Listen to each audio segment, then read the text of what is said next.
जौनसर बावरा चकराता विधानसभा जनजाति क्षेत्र के हनोल महासू देवता मंदिर की जमीन पर हो रहे अवैध कब्जे को लेकर एक प्रेस वार्ता डॉक्टर पूजा गौड़ ने की और कहा कि पीएम आवास योजना का पैसा अवैध कब्जा करके ठिकाने लगाया जा रहा है और अवैध कब्जे किए जा रहे हैं। वहीं महासू देवता मंदिर ग्राम चात्रा में है, वहाँ पे अवैध निर्माण हो रहा है, वो भी पीएम आवास का पैसा। आप सोचिए ना, मतलब मंदिर के समिति के लोग भी कहीं ना कहीं गलत कर रहे हैं, कहीं ना कहीं पीएम आवास में उनको पैसे भी, एक तो मंदिर की जमीन, ऊपर से पैसा सरकार का। किस तरह से ये षड्यंत्र रचा जा रहा है। और उसके ऊपर कंप्लेन जाने के बाद भी, रोक लगने के बाद भी ना एसडीएम कोई कार्रवाई करता है, ना जो वहाँ का नायब तहसीलदार है जितेंद्र नेगी वो कोई कार्रवाई करता है। वो तो छोड़ दो, कार्रवाई क्यों करेंगे। मुझे यहाँ तक भी मिला है और मैं उसके ऊपर भी अभी इकट्ठा कर रही हूँ, जो पेपर्स इकट्ठा कर रही हूँ कि ठीक तहसील के सामने अवैध निर्माण हुआ है। कम से कम 50 घर अवैध जमीन पे बने हुए हैं और इसमें कहीं ना कहीं तहसील पैसा खाता है और ये पैसा तहसील से लेके ऊपर ब्लॉक तक, एसडीएम तक बढ़ता है। इसके लिए उसके ऊपर कोई कार्रवाई नहीं हो रही है और उस अवैध जमीन पे, जो गवर्नमेंट की ज़मीन है, जो किसी के नाम पे नहीं है, वो कुछ पैसे देके और वहाँ पे आप अवैध तरह से घर बनवा सकते हैं। तो मैम वहाँ पे क्या जो मंदिर परिसर समिति है वो कुछ नहीं कर रही है इसमें, जो उनकी मिली भगत है? उनकी मिली भगत है। उनकी मिली भगत नहीं होता तो वहाँ पे निर्माण कैसे शुरू होता। आप अपने घर में, अपने दरवाजे के पास कोई निर्माण करने दे सकते हैं? नहीं करने दे सकते। लेकिन आप मंदिर के परिसर के, मंदिर की जमीन पे निर्माण हो रहा है और वो तो वहीं पे रहते हैं, उनको दिख रहा होगा, तो कहीं ना कहीं उनकी मिली भगत है, तभी तो उन्होंने कोई एक्शन नहीं लिया, बनने दिया।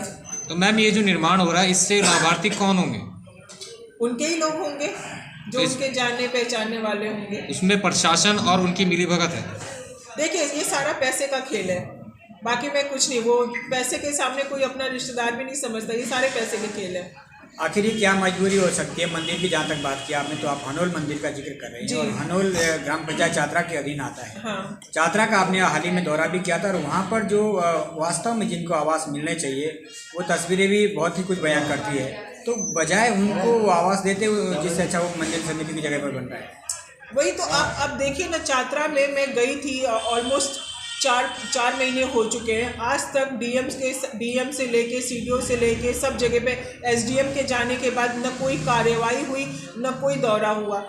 आप वहाँ की स्थिति देखेंगे तो देख के दया आती है कि जो बेचारा पंचायत के घर में रह रहा है, वो कब वो घर गिर जाएगा पता नहीं, और इसकी जान रिस्क में पड़ी हुई है। नहीं, लेकिन मंत्रियों के या विधायक लोगों के, सब लोगों के दौरे होते हैं, बट वो उसमें कितना लगेगा, लेकिन उसको पीएम आवास तक नहीं मिल रहा है। और जो जांच होनी चाहिए वो जांच नहीं हो रही है। जांच के लिए आप कितनी बार बोलते हैं टीम गठित की है, आज तक कोई टीम धरातल पे नहीं आई है। लेकिन जहाँ पे ठेकेदार को फायदे पहुँचाने की बात होगी, वहाँ पे तो आप एन नंबर ऑफ जांच हो जाएगी रिपोर्ट गलत बनाने के लिए, कि किस तरह से वो पेपर वर्क गलत लगा के टेंडर लगा ले या कर ले।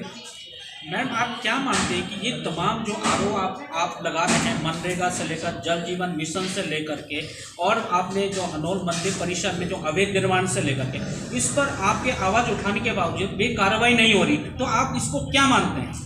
देखिए, अभी जो मुझे लगता है कि जो यहाँ पे जो नौकरशाह है, जो यहाँ के अधिकारी हैं, वो इतने मतलब इनसेंसिटिव हो गए हैं। वो ये नहीं सोचते हैं कि वो जनता की कुर्सी पे बैठे हुए हैं। वो जनता के लिए उनको पोस्ट नियुक्त किया है गवर्नमेंट पे काम करने के लिए। उनके ऊपर वो अफसरशाही इतनी भारी हो गई है कि वो अपनी मन मर्जी से रिपोर्ट बनाते हैं और इनके ऊपर मंत्रियों का हाथ होता है कि भाई तुम जो चाहिए वो कर लो। उनको भी शायद ऊपर तक पैसा पहुंचता होगा, क्या उनकी साठगांठ है वो मुझे नहीं पता, लेकिन कहीं ना कहीं उनका हाथ है, तभी इस तरह की रिपोर्टें बनाई जाती हैं।